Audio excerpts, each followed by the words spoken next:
help Mary and Alice.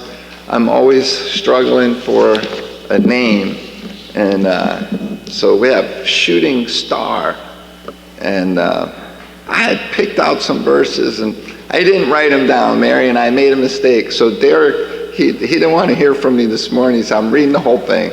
So he read 16 through 23. But Shooting Star, if it were me, I was going to go with Man on Fire, Man on a Mission. Do those terms sound familiar? When we say a man on fire or shooting star, we're talking about somebody that burns bright, but for too short a time, and then they're gone. And Jesus was this man on fire. When he began his ministry, it's clear now, looking back, that Jesus, from the time he is baptized, from the time that begins his ministry, Jesus knows full well what his purpose is. One of the great questions of life is, what is the meaning of life? And boy, if you could get a hold of that, and the sooner you could get a hold of that, I think the greater your life is. It is said that in your work, that if you love what you do, you'll never work a day in your life. Right? And what a joy. And so I forgive me, because I like, Frank gave the eulogy, and boy, sometimes I really feel like I'm depriving you guys when I hear a preacher preach, because he makes it sound so good and look so easy. I was greatly distracted this week. We had the place cleaned up nice. And by the way, Mary, the gutter out there was a praying mantis on it on Thursday night. I told Alan when I came in, I said, oh my God, he blessed the gutter, so it's there to stay. Beautiful praying mantis. I was tempted to take a picture, and I figured he would stick around, but he didn't. I guess he didn't like my voice. But my basement got flooded. My yard's underwater, and I'm really struggling this week. I'm embarrassed to call in my weight, because I went way below what I should be. And I appreciate all the help, all the requests for help. It's just something I'm used to just doing things and not thinking about it. And I don't think about, when I'm caught up in a task, how much I'm burning up. But anyway, so Linda, they don't rhyme. They don't have the same letter. It's not even an acronym. But I'm going to give you what the world calls the keys to success. If you want to be successful, this is the formula. And it's the pattern of Jesus. Now, we're reading from 16 because this is Jesus' mission on earth, is encapsulated here in what Derek read. But we're actually going to be looking from Matthew chapter 10. Because what I want to stress here is the importance of the body. There are people that come along in our life and they burn bright and they do incredible things. I don't think we're really expected to all be shooting stars. And I know from my business experience too that, it takes all. If you're going to have a winning team, you need some superstars on that team, right? But the superstars only work if there's a great supporting cast. And so Jesus designed us to be a body, to function and work together. And by the way, there's plenty of things to get excited about, and I do get excited. I told my brother, they cleared all the land across the street, if you've noticed. Picked a good time to do it because it's a muddy mess there now. And now they fenced it in, and, you know, according to Bill's research, it's a housing development. 63 units are going in across the street. And it's an answer to a prayer. It's a blessing. If we won't go to them, they're coming to us. God's going to plant them right at our doorstep. But I will be developing relationships with the workers as they're working over there, because we have a nice facility for them to come in if they take their shoes off when they come over here. But one of the gifts that God gives us is the gift of hospitality. And if we get to know people, they're going to get to know Jesus. Amen?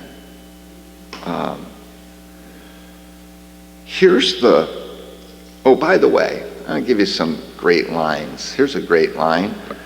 The best leaders are the greatest followers.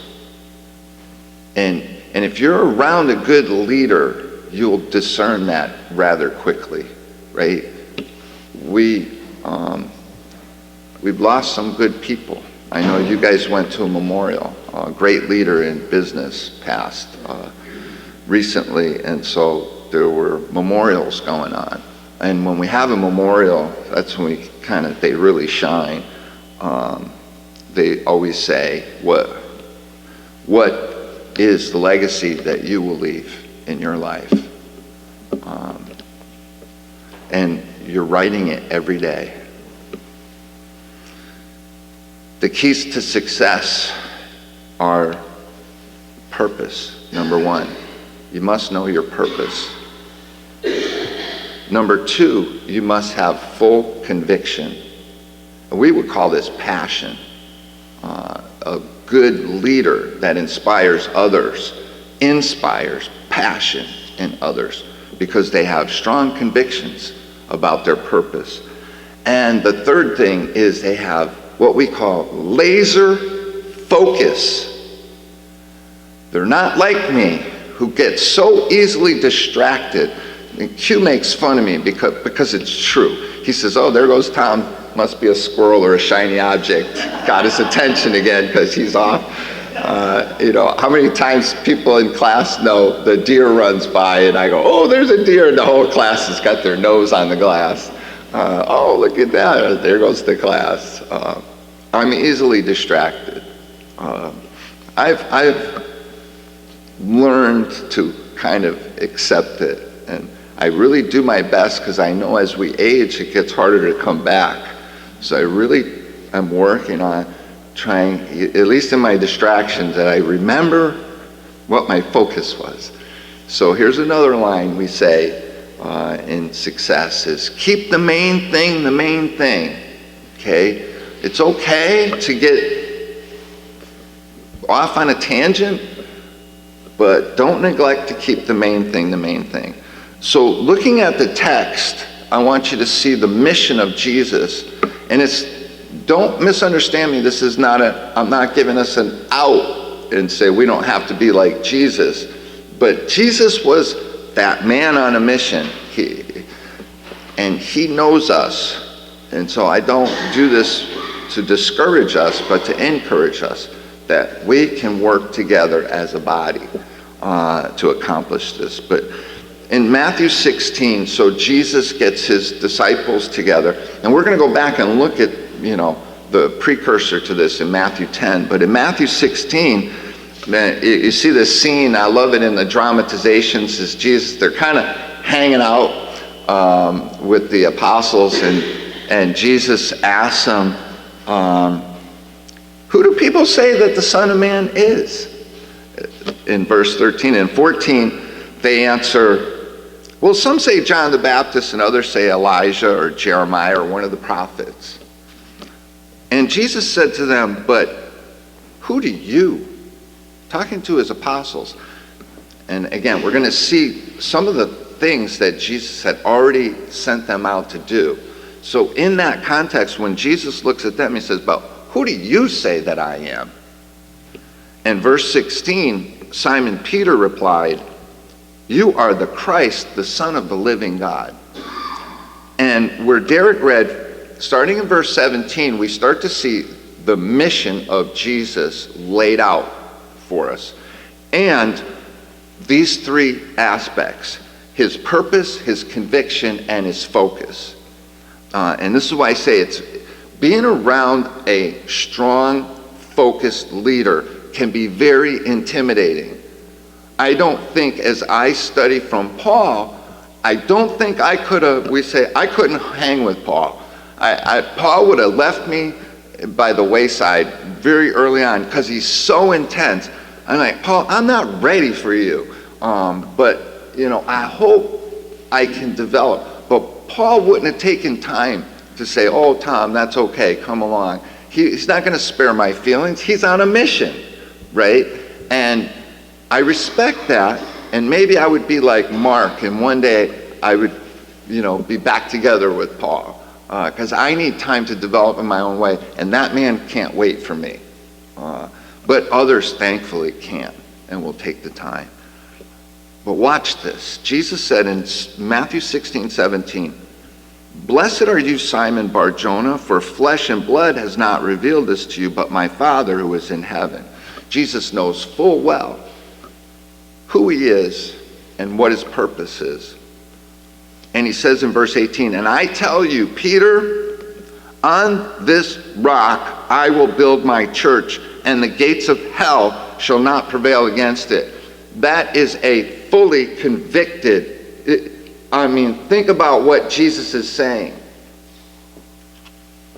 And the boldness. I'm very careful at scrutinizing, even criticizing Satan. As devious and as clever as I can be in my lifetime, I'm no match for Satan. And I'm careful about that. But Jesus makes this bold. The gates of hell will not prevail against the church. And he says in verse 19, and I will give you the keys of the kingdom of heaven. So Peter is given this great commission. What does it mean to be given the keys to something? It means Peter's going to open it. He's got the keys to open the kingdom that Jesus is fully purposed and convicted about and has his focus. This is his task. And he will not be wavered. He's not going to be moved by this. Drop down in 21. Try to disregard what Derek read to you. I'm going to pick it up in verse 21, because the conversation now quickly shifts. And I just love how Matthew puts this together, and he says in verse 21, from that time Jesus began to show his disciples that he must go to Jerusalem and suffer many things from the elders and chief priests and scribes, and be killed, and on the third day be raised. What?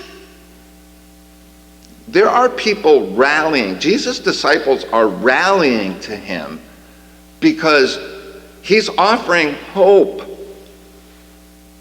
And he's telling them he's going to go be killed. This hope that we're giving up everything to follow, and you're telling us you're going to go there and be killed? So, of course, Peter, who has the keys now, takes him aside. Peter, in verse 22, takes him aside and began to rebuke him, saying, far be it from you, Lord, this shall never happen to you. I would say, not on my watch. You chose me wisely, Jesus, and I'll be there for you. And look what Jesus does. Verse 23, he turned to Peter and he said, get behind me, Satan. How devastating must that be? I can't comprehend the emotional roller coaster that was Peter's life in his apostleship while Jesus was there. But look what Jesus says. You are a hindrance to me, for you are not setting your mind on things of God, but on things of man. Jesus wasn't interested in sparing Peter's feelings in that moment. And I'm not saying we need to be like this. I'm saying Jesus, as our example, had a focus, and he put a lot of leadership on Peter's shoulders because he expected Peter was going to bear up under the pressure. But God is not a respecter of man or your feelings. He tells it like it is. And thankfully, Peter's character was strong enough to take it. You know, in our walk with God, in this faith walk, can we handle harsh reality about what we're doing with our time and our resources? Jesus, he's a man on a mission, and he's not going to be distracted. He's got this focus, and he's not going to allow someone else to take him off that. Now, in chapter 10, Matthew chapter 10, we see that with the greatness of Jesus and his perfect example of someone who can get the job done like nobody else could, his purpose included help. And I've spent a lot of time communicating with you guys about how we are a royal priesthood. When we enter into this covenant with Jesus, we enter into a priesthood that we're expected to do the work of a priest, which is to communicate the word of God to others, help others. And so at the beginning of chapter 10, Jesus calls his 12 disciples, and he gives them authority over unclean spirits to cast them out, to heal every disease and every affliction. Hard for us to imagine, and really hard to comprehend this commission given to the apostles early on. I said in our class, right, here's Peter and these other fishermen, and they're following Jesus to see, is this the real deal? Let me go find out. I'm going to see it, Jesus. I'm going to go check him out when Jesus is the one checking them out. And but quickly, Jesus turns the table on them and gives them authority to do what he does. So you go from, I'm going to check this guy out, to now you have to go out and share this word, and people got to check you out. What a turn of events. So he names them, and then he sends them out, and he says in verse 5, go nowhere among the Gentiles, enter no town of the Samaritans, but go rather to the lost sheep of the house of Israel, and proclaim as you go, saying, the kingdom of heaven is at hand. Verse 8, he says, heal the sick, raise the dead, cleanse lepers, cast out demons. Now you received without paying, give without pay. Acquire no gold or silver nor copper for your belts, no bag for your journey, no 2 tunics, nor sandals, nor a staff, for the laborer deserves his food. And wherever you go, whatever town or village you enter, find out who is worthy in it and stay there until you depart. As you enter the house, greet it, and if the house is worthy, let your peace come upon it. But if it's not worthy, let your peace return to you. Now watch this. If anyone will not receive you or listen to your words, shake off the dust from your feet, you leave that house or town. Truly I say to you, it will be more bearable on the day of judgment for the land of Sodom and Gomorrah than for that town. Again, by this time for Israel, this is your last shot. Jesus came. This is my mission. I came with the signs of God himself, and you're not getting another warning. You listen up, and it's going to be awful, like Sodom and Gomorrah. But look what he says then to verse 16, to the ones he's sending out. He says, I'm sending you as sheep in the midst of wolves. Well, who are the wolves?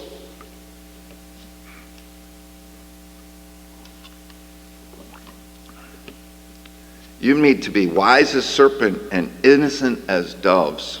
Beware of them, for they will deliver you. And here's where Jesus communicates a commission to his apostles and kind of foreshadows, that's the word, foreshadows what is to come. He says in verse 17, they'll deliver you to courts, flog you in their synagogues. They're going to drag you before governors, kings, for my sake, to bear witness before them and the Gentiles. When they deliver you, don't be anxious about how to speak or what to say. It will be given you in that hour. For it is not you who will speak, but the Spirit of your Father speaking through you. God's working out his plan now. Brother will deliver you over to death. Father his child. Children will raise against parents and have them put to death. It's really even hard to imagine. And you will be hated by all for my name's sake. But the one who endures to the end will be saved. When they persecute you in one town, flee and go to the next town. For truly I say, you will not have gone through all the towns of Israel before the Son of Man comes. A disciple is not above his teacher, nor a servant above his master. It is enough for a disciple to be like his teacher, and a servant to be like his master. If they called the master of the house of Beelzebub, how much more will they malign those of his household? But then he goes on to say, but have no fear. And this is with that great words. I don't know if it's a comfort to us, because the apostles were like these shooting stars for the kingdom. But he says, don't have any fear of them. In verse 28, don't fear those who kill the body but cannot kill the soul. Rather fear him who can destroy both body and soul in hell. And it goes back to purpose. And much of Jesus' teaching has to do with, you do anything to get yourself right in this life. And if that means cut off your arm, pluck out your eye, you do what you need to avoid hell. That was Jesus' focus. That was his message. So he goes on to tell them, no peace but a sword, and then there's rewards. But here's what I want to end with. The passage that Paul kind of encapsulates this in Philippians chapter 2, verses 5 through 8. Philippians 2, 5 through 8, very familiar passage to us, and talks about who Jesus was and how we're to understand this. Paul says, have this mind, Philippians 2, 5, have this mind yourselves, which is yours in Christ Jesus, who though he was in the form of God did not count equality with God a thing to be grasped, but emptied himself by taking the form of a servant, being born in the likeness of men, and being found in human form, he humbled himself by becoming obedient to the point of death, even death on a cross. You see, many religious teachings teach how you are God. You just don't know it. The truth is, Christians are given the gift of God and the Spirit of God to dwell in us, but not to be like God, but to be like Jesus to enter the world in service to the one who wants to reconcile all. And if we'll be the servant and take the abuse, and take the rebuke, and not have our pride hurt and run away and say, well, I can't do that. But understand, this life has meaning. God created us for a purpose, and his purpose will be done. It's a joy to know we have a purpose from God. He made it clear to us. Over time, I would hope that as we grow and develop, and as I go to different memorials, as you see people, as they're remembered, and we're going to remember Jesus here, is they're designed to remind us, what will my legacy be? What is my focus? Do I really believe what is going on here? Because it has eternal implications.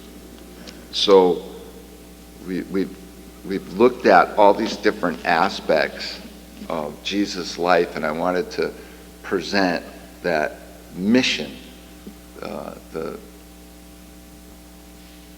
Jesus is in a position now, and I love the song that Q's picked out here, that he ran his course, and very intently, but he's softly whispering to us.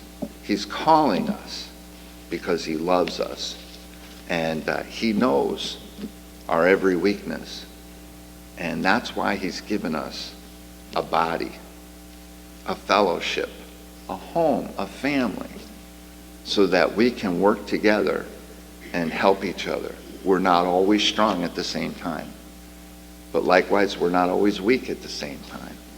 So if we'll work together, and we'll think of the great blessing of God as we sing this song. If you have a need, you're welcome to come up, and we'll have an invitation.